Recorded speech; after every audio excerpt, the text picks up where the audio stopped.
الحمدللہ رب العالمین والصلاۃ والسلام علی رسول الکریم اما بعد فاعوذ باللہ من الشیطان الرجیم بسم اللہ الرحمن الرحیم۔ ایک بہن کا سوال ہے، وہ پوچھتی ہیں کہ مفتی صاحب ناپاکی کی حالت میں پانی میں ہاتھ دھل کر ڈالنے سے کیا پانی ناپاک ہو جائے گا؟ ماشاءاللہ، بہن کا سوال بہت اچھا ہے۔ وہ پوچھ رہی ہیں یعنی کوئی شخص ناپاک تھا، جنبی تھا، اور اس نے ہاتھ دھلا اور ہاتھ دھل کر کے اپنے ہاتھ کو اس پانی میں داخل کیا، تو کیا وہ پانی ناپاک ہو جائے گا یا پاک رہے گا؟ چونکہ وہ شخص جنبی تھا، وہ شخص ناپاک تھا۔ سوال بہت اچھا ہے، اس لیے کہ تردد میں لوگ رہتے ہیں کہ میں تو ہوں ناپاک، میں نے یہ کام کر دیا تو کیا وہ بھی ناپاک ہو گیا یا نہیں ہوا؟ تو انشاءاللہ آج ہم کلیئر کریں گے، اس پر بات کریں گے کہ کس صورت میں ناپاک ہوگا، کس صورت میں ناپاک نہیں ہوگا۔ تو میرے بھائی، سب سے پہلے ہم بات کرتے ہیں کہ کسی شخص پر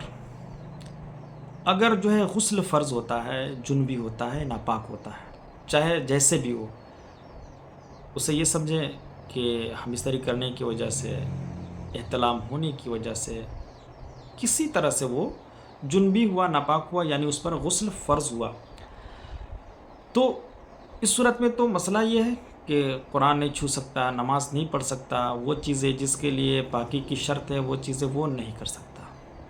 یہ بات واضح ہو گئی، اور یہ بات سارے لوگ جانتے ہیں کہ جو ہے جنبی شخص یہ ساری چیزیں نہیں کر سکتا۔ لیکن یہ بات جو ہے شریعت کی ہے کہ شریعت نے حکم دیا کہ جو محتلم ہوا، جو اپنی بیوی کے ساتھ ہم بستری کیا، اس پر غسل فرض ہے، جب تک کہ وہ غسل نہیں کرے گا پاک نہیں ہوگا۔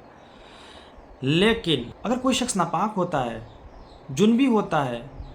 تو جو ہے اس کا کپڑا، اس کا بدن، اس کا جسم ناپاک نہیں ہوتا ہے۔ جی ہاں، یعنی اگر کوئی شخص جنبی ہوا اور شریعت نے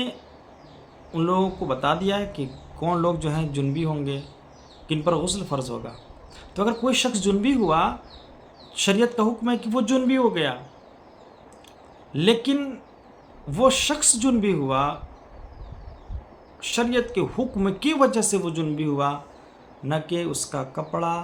اور اس کا بدن ناپاک ہوا، جب تک بدن پر، کپڑا پر نجاست نہ لگے۔ اگر ہتھیلی پر نجاست لگ گئی، اسی طرح سے کسی بھی بدن کے حصے پر اگر نجاست لگ گئی تو صرف وہ حصہ ناپاک ہوگا، نہ کہ پورا بدن۔ اسی طرح سے کپڑا کے جس حصہ پہ جو ہے نجاست لگی تو وہ حصہ ناپاک ہوگا، نہ کہ پورا کپڑا ناپاک ہوگا۔ تو اگر کسی شخص نے جو ہے جنبیت کی حالت میں ہاتھ دھلا، ہاتھ دھل کر کے اور جو ہے ہاتھ کو بالٹی میں پانی میں ڈال دیا، تو پانی ناپاک نہیں ہوگا، چونکہ اس کا جو ہاتھ تھا وہ پاک تھا۔ اور جیسا کہ میں بارہا اپنی ویڈیو میں بتاتا ہوں کہ حضور صدر شریعہ نے فرمایا ہے کہ جو ہے مومن کا جو ہے لعاب، اسی طرح سے اس کا پسینہ، اسی طرح سے اس کا جسم ناپاک نہیں ہوتا ہے جب تک کہ اس کے جسم پر نجاست نہ لگے۔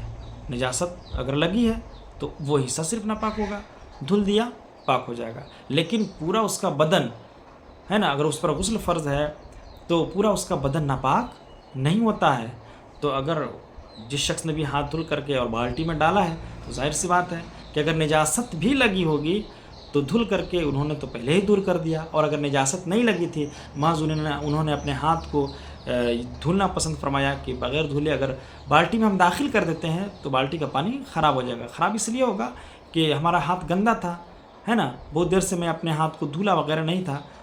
تو اگر اس اعتبار سے اور اس سوچ و فکر کے ساتھ انہوں نے بالٹی میں پانی ڈالا ہے اور جو ہے ان کے جو ہے ہاتھ کے حصے پر جو ہے نجاست نہیں لگی تھی، تو بالٹی کا پانی پاک ہے، اسے آپ ناپاک نہیں کر سکتے ہیں۔